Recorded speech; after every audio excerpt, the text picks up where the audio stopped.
3.5 साल में हमारे पैसे डबल। मार्केट गोल्ड का मार्केट रोजाना अप और डाउन होता है। मार्केट बढ़ रहा है तो हम खुश हो जाते हैं, इंश्योरेंस पूरा फुल मिल रहा है। या अब आते हैं सबसे सेंसिटिव मैटर, आपके पास कोई एडवाइजर भी आते हैं तो उनके भी टारगेट रहते हैं कम। सर, हम आपसे जानना चाहेंगे इन्वेस्टमेंट के किन पहलुओं को ध्यान देना चाहिए और फाइनेंशियल बेसिक्स और फाइनेंशियल अंडरस्टैंडिंग कैसी होनी चाहिए। जी हाँ, financial understanding and financial basics कैसी होनी चाहिए। तो इस वीडियो के माध्यम से हम बताना चाहेंगे कि लोगों का कंप्लीट जानकारी हो और राइट इन्फॉर्मेशन भी मिले फाइनेंशियल मैटर्स के संदर्भ में, so that every individual can understand and follow the tips of investment and financial matters. कोई भी इन्वेस्टमेंट के पहले हमें 2 पहलुओं पे ध्यान देना है, कितने टाइम के लिए है, दूसरा रेट ऑफ रिटर्न क्या है। जब हमारे पास ऑप्शन हो इन्वेस्टमेंट के FD, gold, real estate, stock या म्यूचुअल फंड, हमें किस विकल्प को सिलेक्ट करें और कैसे सिलेक्ट करें। तो जैसा अभी आपने बताया कि FD, gold, real estate, stocks या म्यूचुअल फंड, तो सबसे पहले हम एफडी को लेते हैं। एफडी रफली 6% पर एनम रिटर्न दे रहे हैं। तो हमें देखना है कि हमारा पैसा कितने सालों में डबल हो रहा है। डबल के लिए फॉर्मूला 72 यूज होता है। 6% पर एनम दे रहा है तो 72 डिवाइडेड बाई 6 माने 12 ईयर्स में पैसा डबल हो रहा है। और रेट ऑफ रिटर्न के लिए भी हमें पता करना, मान लीजिए तो कोई पैसा हमारा 9 साल में डबल हो रहा है तो रेट ऑफ रिटर्न क्या है, तो 72 डिवाइडेड बाई 9 तो रेट ऑफ रिटर्न 8 आता है। तो इस फॉर्मूले से हम अंदाजा लगा सकते हैं हमारा पैसा कितने सालों में डबल हो रहा है। क्या हमारा पैसा लॉजिकली हम ग्रोथ, हमारा पैसा भी ग्रोथ कर रहे हैं, उसको देखने के लिए हमें इन्फ्लेशन को भी देखना पड़ेगा। इन्फ्लेशन के हिसाब से हमारा पैसा ग्रो कर रहा है कि नहीं कर रहा है। मान लेते हैं कि इन्फ्लेशन 7% की दर से बढ़ रहा है और लंबे समय में आप 6% की दर से एफडी करे हैं तो हमारा पैसा नेगेटिव ग्रोथ की ओर जा रहा है। मान लेते हैं कि हमारा पैसा म्यूचुअल फंड या स्टॉक्स में ऑलरेडी 20% का ग्रोथ पर एनम दे रहा है, उस हिसाब से 72 फॉर्मूला का यदि हम एक्सेप्ट करते हैं तो 3.5 साल में हमारे पैसे डबल हो रहे हैं। तो 3.5 साल में पैसे डबल हो रहे हैं तो उसके अगले 3.5 साल में उसके डबल होंगे और उसके अगले 3.5 साल में उसके डबल होंगे। तो 12.5 लाख रुपए यदि हम निवेश करते हैं तो 10.5 साल में हमारा पैसा 1 करोड़ बन जा रहा है म्यूचुअल फंड या स्टॉक्स में। वही हमारा एफडी 12 साल में हमारा मात्र 12.5 लाख का 25 लाख होगा, तो हमारा पैसा 1/4 होके रह जा रहा है। तो FD is not good for long term. FD short term के लिए कर रहे हो तो बहुत अच्छी बात है और लॉन्ग टर्म के लिए एफडी इज नॉट एडवाइजेबल। अब सेकंड पॉइंट पे आते हैं, गोल्ड। गोल्ड के लिए ऐसा है, आप देखते होंगे मार्केट, गोल्ड का मार्केट रोजाना अप और डाउन होता है। यदि हम पिछले 40 वर्षों का इतिहास देखते हैं कि गोल्ड का मार्केट औसत सालाना 8% का रिटर्न दे रहे हैं और वही सेंसेक्स 15 से 18% सालाना दिए हैं पिछले 40 वर्षों में। और गोल्ड के साथ जब हम इसको लिक्विड करने जाए तो प्योरिटी का इश्यू रहता है, मेकिंग चार्जेस रहता है, कन्वर्जन चार्जेस रहता है, तो वो रेट ऑफ रिटर्न भी हमें नहीं मिल पाते हैं। थर्ड पॉइंट पे आते हैं, रियल एस्टेट। रियल एस्टेट में लोगों ने बेशुमार पैसे बनाए हैं। रियल एस्टेट का सबसे बड़ा चैलेंज ये है कि रियल एस्टेट में ह्यूज अमाउंट एक साथ लगता है जो कि संभव नहीं हो पाता है। और दूसरा सबसे बड़ा इश्यू रहता है जब हमें इसको लिक्विड करना है तो उसका खरीदार खोजना बहुत बड़ा टास्क रहता है। अब हम आते हैं म्यूचुअल फंड एंड स्टॉक्स में। स्टॉक में इन्वेस्ट करने के भी 2 तरीके हैं। आप या तो डायरेक्टली स्टॉक्स चूज करके आप निवेश कर सकते हैं या आप म्यूचुअल फंड के माध्यम से भी निवेश कर सकते हैं। यदि आप डायरेक्टली किसी स्टॉक्स को चूज करते हैं तो इसमें आपको देखना है कि डिफरेंट स्टॉक्स में आप कैसे सेग्रीगेट करें और उसको कैसे मॉनिटरिंग करें, डिफरेंट एसेट क्लास में कैसे निवेश करें और उसको डिप्लॉय कैसे करें और उसके स्विंग को कैसे कैच करें, यह जो है प्रैक्टिकली संभव नहीं हो पाता है। Mutual fund is the best way to invest. जो फंड मैनेजर रहता है म्यूचुअल फंड में, वो डिफरेंट स्टॉक्स में आपका निवेश करता है आपके बिहाफ में और वो चेंज भी करते रहता है, तो उस मामले में आप निश्चिंत रहते हो। अब रही बात स्टॉक्स या म्यूचुअल फंड में हम निवेश करते हैं तो हम किस में निवेश करें, उसमें भी ऑप्शन रहता है, स्टॉक्स में भी और म्यूचुअल फंड में भी ऑप्शन रहता है, लार्ज कैप, मिड कैप और स्मॉल कैप, और लिक्विड फंड भी रहता है। अब लार्ज कैप, मिड कैप और स्मॉल कैप में आइडियली हमारा इन्वेस्टमेंट का रेशियो कैसा होना चाहिए, तो उसके लिए मोटा मोटा ये है कि 65% हम लार्ज कैप में डालें, 25% मिड कैप एंड 15% हम स्मॉल कैप में रखें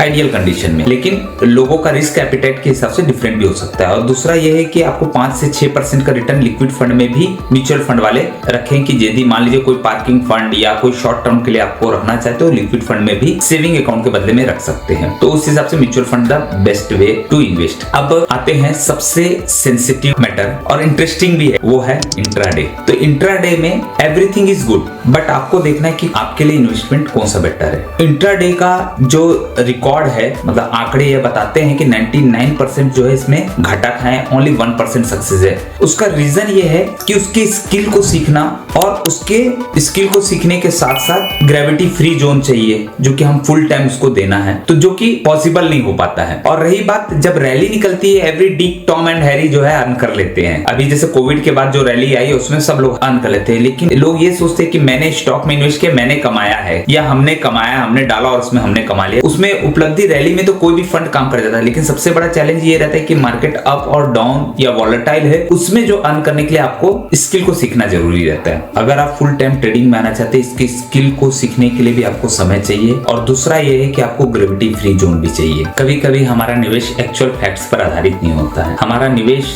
या तो सेंटीमेंट या फिर इमोशंस पे हम निवेश करते हैं। कई बार हम लोगों के कहने पर पेनी स्टॉक्स लेते हैं। पेनी स्टॉक मतलब छोटे वैल्यू के स्टॉक, इसलिए कहते हैं penny people can buy penny stocks. हम निवेश करते समय देखते हैं कि मार्केट बढ़ रहा है तो हम खुश हो जाते हैं, मार्केट डाउन होता है तो हम दुखी हो जाते हैं, और मार्केट बढ़ रहा है तो हम निवेश करना शुरू कर देते हैं। एक स्पेकुलेटर क्या करता है, मार्केट बढ़ रहा है तो निवेश करता है, मार्केट डाउन होता है तो पैसे निकालता है, जबकि रियल इन्वेस्टर या इंटेलिजेंट इन्वेस्टर स्पेकुलेशंस में नहीं जाता है। इसके लिए वॉरेन बफे ने क्या खूब कहा है, be fearful when others are greedy and greedy when others are fearful. Investment में हम पास्ट पैरामीटर को देखते हैं तो ये जरूरी नहीं कि मार्केट अकॉर्डिंग ही हो। Winners won't continue to be the winners. Stock market को एक बिजनेस की तरह देखना है, हम एक स्टॉक में डाल रहे हैं करके नहीं देखना चाहिए। स्टॉक मार्केट में हमें ये देखना चाहिए कि कोई भी स्टॉक में डाल रहे हैं, ये हम इस बिजनेस में डाल रहे हैं। इसके लिए वॉरेन बफे ने इसके बारे में कहा है कि stock market is a device for money transferring from impatient to patient. इसका सीधा मतलब है कि जो धैर्यवान व्यक्ति नहीं है उनका पैसा धैर्यवान व्यक्तियों के पास आता है। तो इसमें पेशेंस का बहुत बड़ा रोल है। हम वॉरेन बफे का देखते हैं कि पिछले 50-60 सालों से निवेश करते हुए आ रहे हैं। कोई भी व्यक्ति कोई लंबे समय तक निवेश करता है तो उसका रिजल्ट्स अच्छे आते हैं। कई बार हम देखते हैं कि हम इन्वेस्टमेंट करते हैं और उस पे निगरानी करते हैं। यदि आपने कोई अच्छा स्टॉक या म्यूचुअल फंड में आपने इन्वेस्ट कर रहे हैं तो कुछ ज्यादा इन्वॉल्वमेंट होता है तो हम कुछ गलतियां कर बैठते हैं। इसलिए अच्छा है कि हम अपने निवेश को अपने आप से अलग कर ले। सर, SIP कैसी होती है? म्यूचुअल फंड के SIP के बारे में यह कहूंगा, यह इन्वेस्टमेंट की भगवत गीता है। म्यूचुअल फंड के SIP में आप हर माह रेगुलर बेसिस पे एक डिसिप्लिन वे में निवेश करते हैं, तो ये हर माह आपको डिसिप्लिन वे में रेगुलर रिटर्न भी अच्छा देते हैं। और मार्केट के उतार चढ़ाव पर भी इसका कोई प्रभाव नहीं होता है, क्योंकि आपका डाउन मार्केट में भी इन्वेस्ट होता है। Over a period of time इसका रिटर्न्स बहुत ही अच्छा आता है। यूनिवर्सल मैं कहूंगा सभी के लिए म्यूचुअल फंड का SIP सिस्टमेटिक इन्वेस्टमेंट प्लान हर किसी के लिए बेहतर है, हर किसी के लिए बेस्ट मोड है जो कि इन्वेस्टमेंट का आपको अच्छा रिटर्न देंगे। म्यूचुअल फंड के SIP के बारे में यह भी कहूंगा कि यह पावर ऑफ कंपाउंडिंग की तरह ग्रोथ करता है, और पावर ऑफ कंपाउंडिंग की तरह ग्रोथ करता है तो हमारे रिटर्न जो है बहुत अच्छे आते हैं। पावर ऑफ कंपाउंडिंग के बारे में यह कहूंगा, SIP को पावर ऑफ कंपाउंडिंग के साथ रिलेट किया गया है। हम जब भी SIP की बात करते हैं पावर ऑफ कंपाउंडिंग की बात करते हैं, और पावर ऑफ कंपाउंडिंग के बारे में अल्बर्ट आइंस्टीन ने इसे 8वां आश्चर्य कहा है। और SIP भी वह आश्चर्यजनक रूप से आपको ग्रोथ देती है। और इसके लिए पावर ऑफ कंपाउंडिंग के लिए 2 एग्जांपल भी आपको बताना चाहूंगा कि जैसे हमारे शतरंज में 64 खाने होते हैं। पहले खाने में चावल का 1 दाना, दूसरे में 2, और तीसरे में 4, और चौथे में 8, और ऐसी करके हर इसमें डबल करते गए तो 64वें खाने तक कितने चावल के दाने लगेंगे अंदाजन बताइए?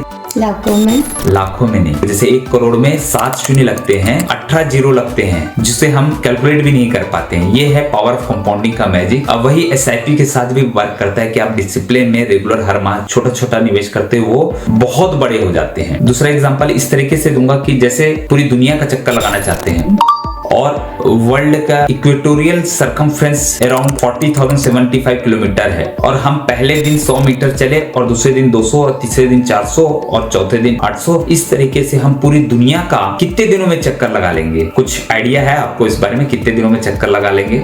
4-5 महीना लगेगा। 20 डेज में हम इसके चक्कर लगा लेते हैं।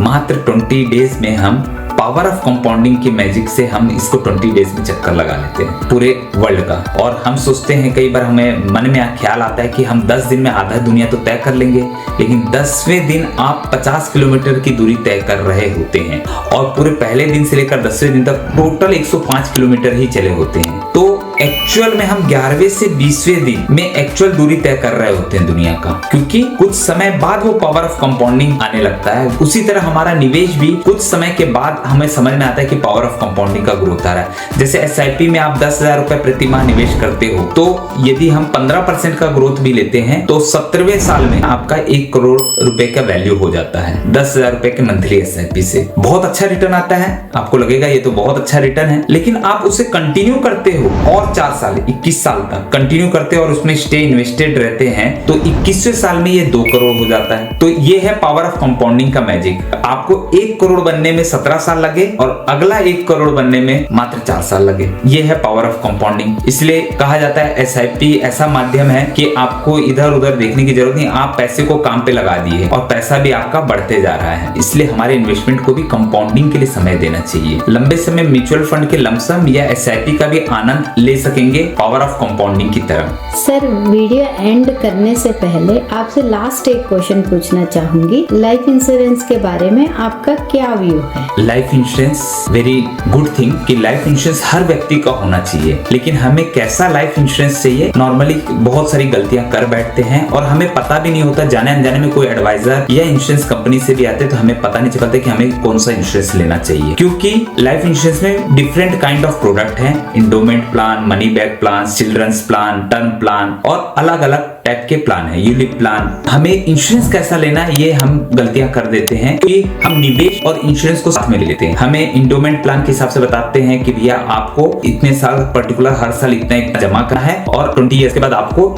इतना अमाउंट आएगा, लेकिन वो जो इतना अमाउंट है उसका रेट ऑफ रिटर्न कंपेयर करोगे तो FD के रेट ऑफ रिटर्न से भी कम आता है। और यदि हम बोलते हैं यार ये तो इतना ही हो रहा है, इतने सालों के बाद कम हो रहा है, तो वो बोलते कि इंश्योरेंस तो मिल रहा है, लेकिन क्या इंश्योरेंस हमें पूरा फुल मिल रहा है या अंडर वैल्यूड के इंश्योरेंस है। जैसे हमें इंश्योरेंस का लेना है तो हमें पूरा फुल इंश्योरेंस लेना जरूरी रहता है, तो इंश्योरेंस के लिए हमें टर्म प्लान ही लेना जरूरी है। हमें टर्म प्लान ही लेना चाहिए, इन्वेस्टमेंट के लिए हमें इंश्योरेंस के साथ नहीं जाना चाहिए। आप देखोगे रेशियो ओनली 1% लोगों का एक्चुअल वैल्यूड इंश्योरेंस है। 99% लोग प्रीमियम भी ज्यादा देते हैं और पॉलिसी भी नंबर ऑफ पॉलिसीज है, लेकिन उनका इंश्योरेंस देखो तो एक्चुअल इंश्योरेंस के बराबर नहीं है। अब रही बात टर्म प्लान ही क्यों लेने चाहिए, उसके लिए फार्मूला है। एक ह्यूमन लाइफ का जो है वैल्यू है उसकी कितनी होनी चाहिए और कितने का इंश्योरेंस होना चाहिए ये समझना जरूरी है। जैसे किसी की एनुअल इनकम 5 लाख रुपया है तो उसकी इंश्योरेंस एनुअल इनकम का 15 गुना से 25 गुना के बीच होना चाहिए। हम एवरेज मान लेते हैं आपकी इनकम 5 लाख है मान लेते हैं, अब 5 लाख है तो हम एवरेज 20 गुना आपका लाइफ इंश्योरेंस होना चाहिए,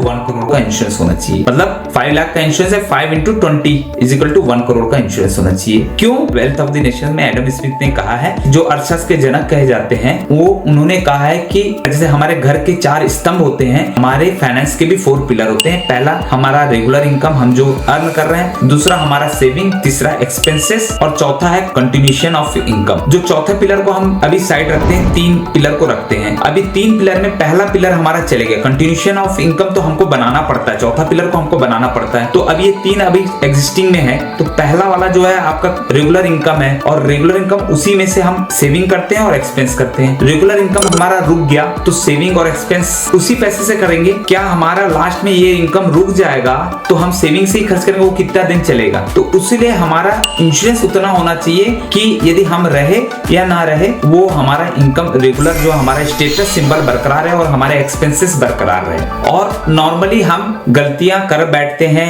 इंडोमेंट प्लान के साथ और उसके साथ, और हमारा निवेश को भी हम खराब कर रहे हैं, क्योंकि आज हम हजारों वाले कल लाखों में और कल लाखों को परसों करोड़ों में होती है। तो इसलिए इन्वेस्टमेंट को अलग रख के हमें टर्म प्लान ही लेने चाहिए। और साथ में ये कहूंगा कि आपके पास कोई एडवाइजर भी आते हैं या कंपनीज डिफरेंट कंपनी है तो उनके भी टारगेट रहते हैं। कंपनी को भी प्रीमियम जमा करने का टारगेट रहता है, एडवाइजर को भी रहता है, वहां के मैनेजर स्टाफ को एम्प्लॉय को भी रहता है। तो वो कभी नहीं बताएंगे कि आपको टर्म प्लान ही लेना है करके, वो आपको खुद को समझना है। और एंड में एक शायरी कहना चाहूंगा, उस शायरी में किस संदर्भ में कह रहा हूँ आप कमेंट में जरूर कहिएगा। कुछ लोग थे जो वक्त के सांचे में ढल गए, कुछ लोग थे जो वक्त के सांचे में ढल गए, और कुछ लोग हैं जो वक्त के सांचा बदल गए।